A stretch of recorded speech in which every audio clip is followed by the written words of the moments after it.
Tonight on Nation to Nation, we delve into Monday night's federal election results, where First Nations Liberal candidate Mandy Gull-Masty beat out a Bloc incumbent in a close race in northern Quebec. It was very close. We knew that it would be very close. We were tied neck and neck. Another Indigenous Liberal candidate, Rebecca Chartrand, defeated longtime NDP MP Nikki Ashton in northern Manitoba. Well, what we were hearing at the door is people wanted to see a change, and sometimes democracy requires change. Meanwhile, another group of people were working hard in northern Ontario to move Indigenous voters to the polls. We started in that frame of mind that we wanted our First Nation and our Indigenous people to get fully involved in this election. Welcome to Nation to Nation. I'm Fraser Needham. A dozen people who identify as Indigenous were elected on Monday. One of them is Mandy Gull-Masty. She is now a member of Parliament for the Northern Quebec riding. It's one of the largest in Canada, as she unseated Bloc Québécois incumbent Sylvie Berube.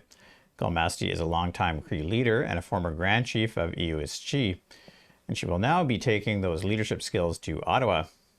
Welcome to Nation to Nation, Ms. Gull-Masty. Yeah, thank you. All right, so I guess we talked a little bit about it before kind of doing the interview here, and I guess it was a bit of a seesaw battle, and it went into the morning when you learned that you had won. What was it like? I know campaigning itself is stressful enough. What was that to like kind of go through the seesaw battle? It was very close. We knew that it would be very close. We were tied neck and neck. I am really not very well known in parts of the riding in the Abitibi sector. I'm well known in my nation, and I think I'm better also well known in the Nunavik area. So really getting my message out there to the Francophone part of the population was a huge challenge, a very short period of time, but I was really pleased to see the outcome of the election. And that's right. It's a very big riding in northern Quebec. What can you tell our viewers a little bit about it, this riding that you now represent? This is a huge riding. It is over 50% of Quebec is in the riding. Very diverse. We have Abitibi, Jamaizi, which is primarily Francophone. We do have Anglophones as well. Iwishchi, which is the Cree Nation territory, and Nunavik, which is the Inuit in the northern part of Quebec. It's a very important riding. We do have a lot of industry present. There's a lot of international players also within this riding. It's a huge undertaking. It is, the size of 3 small European countries that you have to travel throughout, be present. I really put all of my effort into making sure that I visited every part of the riding. I was the only candidate to do so. And I think that it really, helped determine the outcome. Now, of course, it being a very big riding, and of course you're familiar and you work for the Cree Nation, but what do you think you need to learn about some of the other groups that you're now going to represent in this very big riding? Of course, there's a lot of work to be done with the Nunavik portion of the riding. We did have a working relationship when I was Grand Chief. We had many common tables. We are also both under the JBNQA, so we have that connection to one another. There's the Anishinaabe Algonquin Nation also in my riding, so getting the opportunity to work closer with them is going to be, something that I'm really looking forward to, and trying to ensure that there's a closer relationship between the Indigenous and the non-Indigenous part of my riding is something that I really want to focus on. These ridings, I think, had barriers between them because of language. We are primarily English speaking in the Cree Nation, as well as in Nunavik, and there's a huge population of Francophone in my territory. Because I'm bilingual, I hope that I'm able to build those bridges amongst all of these groups. Now, of course, you're aware, and we read about in the media, that some of the polls closed early, I think around 3:30 in the afternoon. Have you been able to find out, or have you heard what happened there or why they closed early? Yes, I was aware during the electoral period. I had been informed by the Director of Elections Canada that there was always a challenge in recruiting locally in Nunavik. And they did go up for advanced polls, and not many communities successfully recruited. I think maybe a little bit less than half of them recruited local members to work on election day. So there were a number of communities that unfortunately were fly-in, fly-out teams. They left before the allocated time. I was aware, I followed on Facebook, people were messaging me. I was gathering the information, taking screenshots of everything that I saw online. I filed with the compliance officer to, be sure that it's on the record. I spoke to Elections Canada as well. There is going to be a review of the process. I'm waiting for the report. I saw the statement that came out from Makivik. I spoke to the leadership there. I was really concerned about what happened. This is Canada. Everybody has the right to a free and equal participation in the electoral process. So it was really unfortunate. I was disappointed to see what happened in Nunavik. Okay, it's interesting you mentioned that because the Elections Canada did a very big press conference before the election started, or just as it was. And one of the things they mentioned is that they were going to try to make it more accessible for voters in many of these that are often Indigenous ridings to be part of the electoral process as workers and also to vote, and that they would have advanced polls. And certainly you would expect that they would have polls open the proper time on election day, but I guess it didn't quite happen. Is there anything that you, maybe from your experience, you think could, being on the ground, obviously, tell them that so this doesn't happen again, that they, that they involve people in the process, and also the polls are open when people want to vote?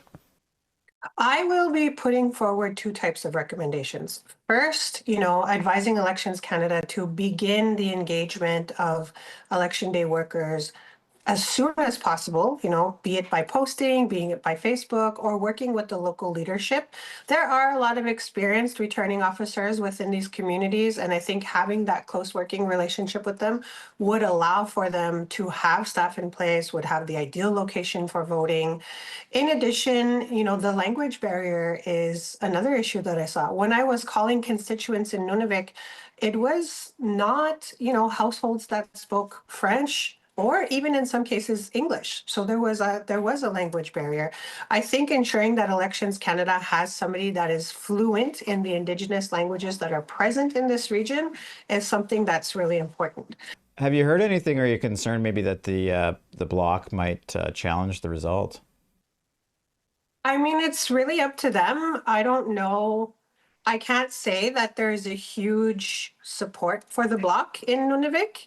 I've read the statement from Makivik saying that they are pleased with the outcome, but they are concerned with the process that was undertaken. We really have to wait and see what the outcome of the report is from Elections Canada.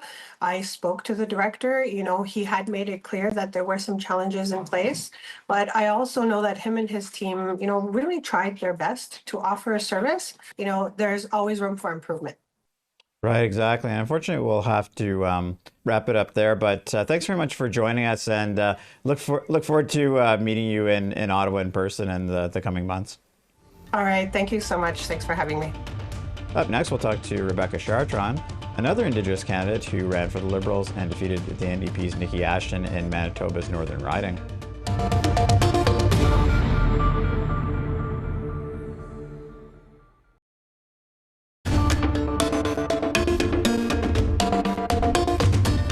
Welcome back. Another Indigenous candidate who was successful in the 2025 federal election is Rebecca Chartrand. She's a small business person and educator who defeated NDP incumbent Nikki Ashton in the Northern Manitoba riding of Churchill-Kiewatnik-Aski. Ashton had held the seat since 2008, but the selection wasn't even close, with Chartrand getting almost 46% of ballots cast to Ashton's just under 30%. Rebecca Chartrand joins me today from Winnipeg. Welcome to Nation to Nation. Thank you for having me. Great. So maybe just first, if you could tell me a little bit about your background, I guess, community you're from, and where you grew up. Yeah, so I am from Treaty 4. I'm Anishinaabe, Innu, Métis. We do have some Dakota in our background as well. So I'm from Treaty 4, which is Pine Creek, Duck Bay, Camperville, that area. My son and his family, they're from Treaty 5 area, which is York Landing. And I grew up in Winnipeg. I spent a lot of time in the north in different communities, either through relations, family relations, or through working. Now, we talked a little bit just before we got started here about, the results in previous campaigns that had been pretty close. You had run again before in 2015. It was Nikki Ashton had held the seat for quite a while. Why do you think the results in this particular election weren't as close between the NDP and Liberals? Yeah, I think what we were hearing at the door is people wanted to see a change. And sometimes democracy requires change. I think people are also waking up to politics, whether that's federal, provincial, or even First Nations, local, municipal. People are starting to understand what a vote means. I think there's been a lot of tradition in terms of people voting a certain way. But now I think people really understand what's at stake and why voting is important. Right. So it kind of benefited, I guess, from change of the riding, but not change of the government. So that worked out, I guess, pretty well. Um, you represent, of course, a really big riding, and it has a very high Indigenous population. I think I read somewhere it's the highest actually in Canada. So how are you going to, that's always a challenge, is how are you going to ensure that their concerns are heard throughout the riding in Ottawa? Well, if you look at our Facebook social media site, you'll see that we spent a lot of time getting into as many communities as we could and really listening and learning and amplifying what people want to know about their communities. So that was really important for us. So whether we won or lost, we already knew that that alone was a huge benefit, not only to the communities, but to us, because it was a very rich experience. But you're right, this riding has 67 communities in it, 39 First Nations, and it's bigger than the country of Ukraine. And it starts all the way from Saugeen First Nations, which is like an hour and 10 minutes from Winnipeg, all the way up to Churchill and all of the corners of northern Manitoba. So the issues, the challenges, the aspirations are different right throughout the riding, and it's important to recognize that there are regional issues. And because we tried to get into as many communities as possible, I feel like we have a really good bird's eye view of what people want in the riding. Now, of course, the dominant question, of course, was who best to deal with Trump in this campaign. Obviously, Mark Carney was chosen as the person to do that. But there's also lots of local issues, of course. And one of the great things about a campaign is you can travel as you did, talking to people in different parts of the riding. What did you maybe learn about some of the communities in your riding that you may have not known before? Being First Nation, I feel like I know these issues. Like I live them, I breathe them, I understand the need for reconciliation. So it wasn't anything new to me. I think what I've seen from the last time I ran, which was in 2015, is we basically saw a huge increase in the amount of investments that have been made into communities across the riding. So we've seen capital builds for hospitals, for schools, for water and sewer. We've seen the First Nation Safety Officer program up and running. It's more effective in some communities than others, but it's just the beginning. And that's what we need to recognize, is that this should just be the beginning. And we need to keep moving forward in terms of making these investments. And I think what's different between a Trudeau government and a Carney government is Trudeau was really focused on reconciliation and ensuring that we were addressing, these constellation of issues that were in the communities. And Carney's focused on the economy. And I think this riding needs to be a centerpiece of the Canadian strategy because it has the Port of Churchill, the rail lines, critical minerals, potentially a second port. But these are things that both the Indigenous and non-Indigenous community want. And I'm not saying every community wants mining, but there's definitely some First Nations that want to participate and lead an Indigenous mining strategy. Right, and you're sort of, saying exactly what Mark Carney himself said. He's a results-focused guy. He wants to get things done. He has a lot of experience doing that, obviously, in investments and banking things. But I guess the challenge is to balance that, of course, with, as you were saying, sort of duty to consult as well. Do you think you can find that balance and move things a little bit quicker, include Indigenous people in the economy, but at the same time respect their land rights and their United Nations Declaration on the Rights of Indigenous People, which your government has endorsed as well? Right. Well, I mean, that's why I ran. I'm hoping that we pull through in terms of being a bridge builder between all the communities in the north. But I also think we have to put this in context, and I think we need to keep educating ourselves on where we're at and moving things forward. So, for example, there's been a huge investment within the mining industry, for example, but the majority of that funding is going to Ontario, to the Ring of Fire there, and very little investments here. And so when I talk to people from the north, from the mining communities like Flin Flon or the Paw, for example, Leaf Rapids, Lynn Lake, like these are communities that heavily rely on mining. And unfortunately, some of these projects get held up because there isn't the partnership with First Nations. Okay, well, obviously lots to talk about. Been an exciting time for you. We'll unfortunately have to end it there, but thanks very much for joining us today, and nice to meet you. And we'll look to see you in Ottawa when you get here. Okay, thank you. Have a good day. Thank you. Up next, we'll talk to Nadine Roach and Kathy Surratt about the Grassroots organization Indigenous Community Engagement. They work to get out the Indigenous vote in Northern Ontario ridings during the election campaign.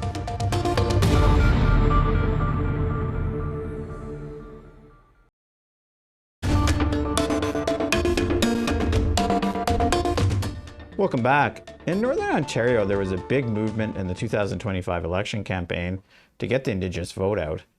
Grassroots campaign is called Indigenous Community Engagement. Nadine Roach and Kathy Surratt are organizers with the Indigenous Community Engagement, and they join me today from the Indigenous Friendship Center in Sault Ste. Marie, where they're both involved. Thanks very much for joining us in Nation to Nation. Thank you. Good day.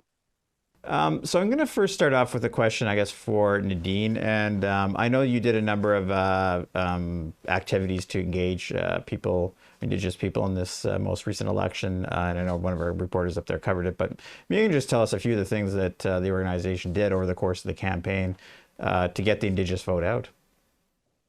Well, number one, when the SNAP election was announced, it was a kitchen table discussion, actually a luncheon table discussion. And it was a discussion between my partner, Catherine Surratt, and recognizing the importance of having our Indigenous and First Nation people involved in this particular election. So we recognize that it was going to be a vital movement, and that we wanted to do something about it.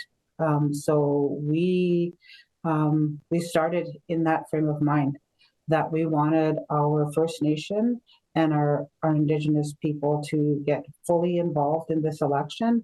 And we did just that. We coordinated ourselves as such.